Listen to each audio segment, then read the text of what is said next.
بسم اللہ الرحمن الرحیم۔ السلام علیکم محترم ناظرین کرام، یہ واقعہ حضرت عمر رضی اللہ تعالیٰ عنہ کے دور کا ہے۔ اس واقعہ میں حضرت عمر فاروق رضی اللہ تعالیٰ عنہ کے دور کے دو جانبازوں کا ذکر کیا گیا ہے۔ لشکر اسلام کے یہ دونوں جانباز نہ صرف یہ کہ حسن و جمال میں بے مثال تھے، بلکہ عقل و فرزانگی اور شجاعت و مردانگی میں بھی ان کا کوئی ثانی نہ تھا۔ یہ میدان جنگ میں چیتے کی طرح جھپٹتے اور شیر کی طرح دشمن کو دبوچتے تھے۔ آن کی آن میں دشمنان اسلام کے کشتوں کے پشتے لگا دیتے۔ کیسر روم کے نصرانی سپاہ سالار نے جب انہیں اپنی صلیبی افواج پر عقابوں کی طرح جھپٹتے اور پلٹتے دیکھا تو وہ دنگ رہ گیا، کیونکہ یہ شاہ سواری، نیزہ بازی، تیر افغنی اور شمشیر زنی میں اپنی مثال آپ تھے۔ امیر المومنین حضرت عمر بن خطاب رضی اللہ تعالیٰ عنہ نے ان کی جرأت و جسارت کی بنا پر انہیں ملک شام میں جہاد کرنے والے لشکر اسلام میں بھیج دیا تو یہ میدان کارزار میں شجاعتوں اور بصالتوں کے نئے باب رقم کرنے لگے۔ ان کی جنگی چالوں اور حربی صلاحیتوں کی وجہ سے نصرانی سپاہ سالار نے اپنے کمانڈروں اور سپاہیوں کو حکم دیا کہ کسی نہ کسی طرح ان دونوں بھائیوں کو زندہ پکڑ لیا جائے، کیونکہ ان کی گرفتاری سے مسلمانوں کی کمر ٹوٹ جائے گی اور وہ کسی بھی معرکے میں کامیاب نہ ہو سکیں گے۔ چنانچہ نصرانی کمانڈروں نے اپنے سپاہ سالار کے فرمان کے مطابق اپنی تمام تر توجہ انہیں زندہ گرفتار کرنے پر مذکور کر دی، اور طویل جدوجہد کے بعد ایک کو قتل کرنے اور دوسرے کو زندہ گرفتار کرنے میں کامیاب ہو گئے۔ نصرانی سپاہ سالار نے جب اس جانباز کو دیکھا تو اس کے حسن و جمال اور عزم و استقلال کو دیکھ کر حیرت زدہ رہ گیا، کیونکہ اس نے ان کے متعلق جیسا سنا تھا اس سے کہیں بڑھ کر پایا۔ اس کے چہرے سے شرافت اور بزرگی ٹپک رہی تھی۔ وہ باوجود بلا کا بہادر اور شجاع ہونے کے فرشتوں کی طرح معصوم نظر آ رہا تھا۔ اس نے اس کی گرفتاری سے قبل سن رکھا تھا کہ مسلمان مجاہدین کی فتوحات کا اصل راز یہ ہے کہ وہ رات کو عبادت کرتے ہیں اور دن کو جہاد کرتے ہیں۔ نہ وہ شراب پیتے ہیں، نہ زنا کرتے ہیں، بلکہ ان کے پچھلے ان کی بیویوں کا احترام سگی ماؤں سے بڑھ کر کرتے ہیں۔ لیکن اسے کسی مجاہد سے بالمشافہ ملاقات کا موقع پہلی دفعہ ہاتھ آیا تھا۔ چنانچہ جب اس نے اس جانباز کے اوصاف کمال دیکھے تو اپنے ساتھیوں سے مشورہ کیا کہ اس جیسے عابد و زاہد، خوبرو اور حسین مجاہد کو قتل کرنے کی بجائے اگر نصرانی بنا لیا جائے تو یہ بڑا نامور راہب اور سینٹ ثابت ہوگا، ہمارے مذہب کے لیے تقویت کا باعث بنے گا۔ جو شخص یہ ثواب کا کام کرنے میں کامیاب ہو جائے گا اسے سلطنت کی طرف سے گراں قدر انعام دیا جائے گا۔ جب ثواب اور انعام کے لالچی پادری نے یہ سنا تو اس کے منہ میں پانی آ گیا۔ اس نے بادشاہ سے درخواست کی، اس مسلمان جانباز کو میرے سپرد کر دیا جائے، میں چند دنوں میں اسے نصرانی بنا لینے کی ضمانت دیتا ہوں۔ جب بادشاہ نے اس سے اس کے پروگرام کی تفصیل پوچھی تو اس نے بتایا کہ بادشاہ سلامت، یہ عرب لوگ عورتوں کے رسیہ اور شوقین ہوتے ہیں۔ میرے پاس ایک نہایت حسین و جمیل بیٹی ہے، جب میں نے وہ اس کے سامنے کر دی تو یہ چند دنوں میں ہمارا دین قبول کر لے گا۔ بادشاہ نے جب یہ بات سنی تو اس کی خوشی کی انتہا نہ رہی، اور اس نے اس مجاہد اسلام کو پادری کے گھر ٹھہرانے کا فرمان جاری کر دیا۔ چنانچہ پادری اس مجاہد کو خوشی خوشی اپنے گھر لے گیا اور اسے مہمان خانے میں بٹھا کر خود اندر چلا گیا۔ اپنی 18-20 سال کی خوبرو اور نوجوان بیٹی کو ثواب اور انعام پر آمادہ کرنے لگا، جس پر اس کی بیٹی نے مذہبی جوش سے اس فریضے کو انجام دینے کی حامی بھر لی۔ اس کی بیٹی نہا دھو کر زرق برق لباس زیب تن کر کے سر میں خوشبو، آنکھوں میں سرما اور گلے میں زیورات پہننے لگی۔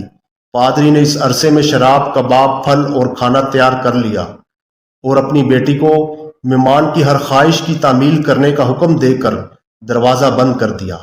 جب لڑکی نے بند سنور کر اس نوجوان کے آگے کھانا رکھا اور تعمیل ارشاد کے لیے حاضر باش کھڑی ہوئی تو یہ دیکھ کر حیران رہ گئی کہ اس مجاہد اسلام نے اس کی طرف نظر اٹھا کر بھی نہیں دیکھا۔ اس نے اپنی نگاہ نیچی کر لی اور پانی کے ساتھ وضو کر کے عبادت میں مصروف ہو گیا۔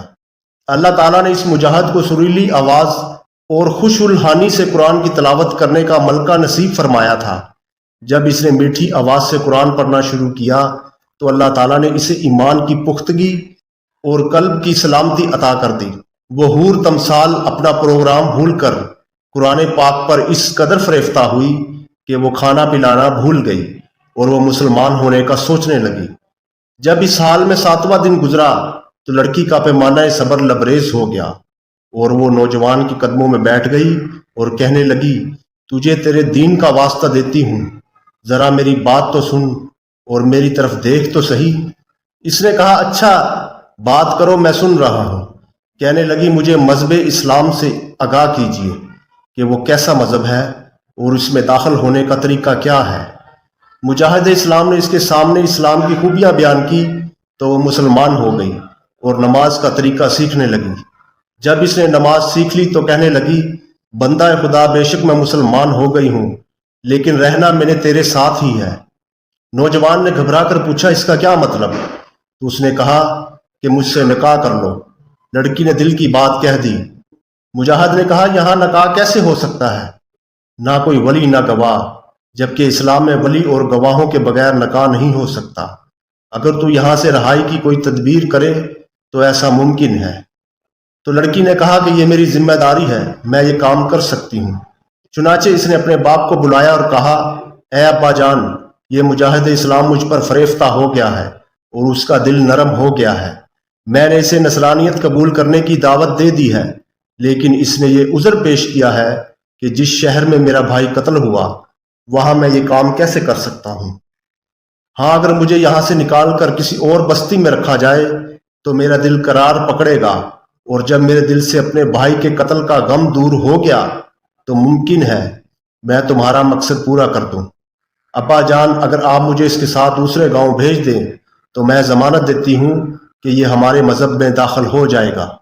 پادری نے جب جوان بیٹی کی یہ بات سنی تو پھولا نہ سمایا اور بڑی تیزی سے سپہ سالار کے پاس چلا گیا اور عرض کی، محترم، امید بر آئی ہے، لیکن اتنی سی کسر رہ گئی ہے کہ 2 دن صبر کر لیا جائے اور انہیں دوسرے گاؤں بھیج دیا جائے۔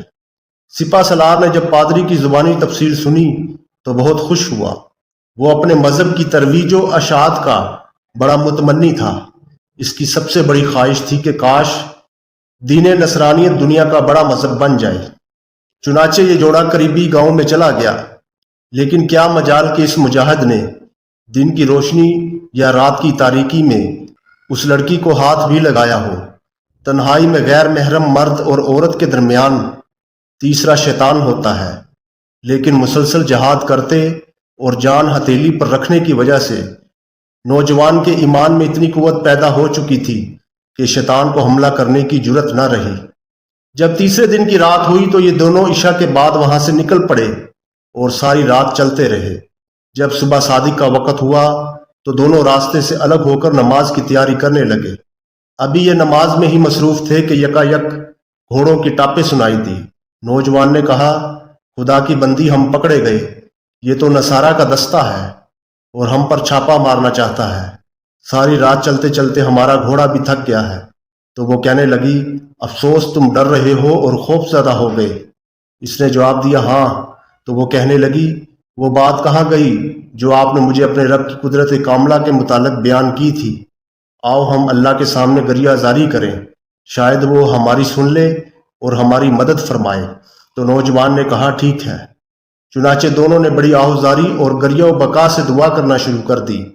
ابھی یہ دعا کر ہی رہے تھے، غیب سے آواز سنائی دی کہ غم نہ کرو اور نہ ہی خطرہ محسوس کرو، یہ آوازیں ملائکہ کی ہیں جنہیں اللہ نے تمہاری معاونت کے لیے بھیجا ہے، یہ تمہارے نکاح کی تقریب میں شامل ہوں گے۔ چنانچہ یہ اپنے گھوڑے پر چلتے رہے، صبح کو مدینہ پہنچ گئے۔ اس وقت امیر المومنین نماز فجر پڑھا رہے تھے۔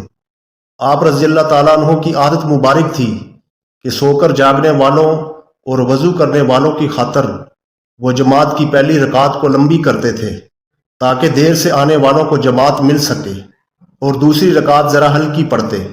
نماز فجر ادا ہوئی تو ان کی تقریب نکاح منعقد ہوئی اور یہ سلسلہ ازواج میں منسلک ہو گئے۔ محترم ناظرین کرام، اگر آپ کو یہ واقعہ پسند آیا ہو تو ویڈیو کو لائک کر دیں، چینل کو سبسکرائب کر دیں اور بیل آئیکن کو دبا دیں تاکہ آپ کو مزید نئی آنے والی ویڈیو کی اطلاع بر وقت ملتی رہے۔ جزاک اللہ۔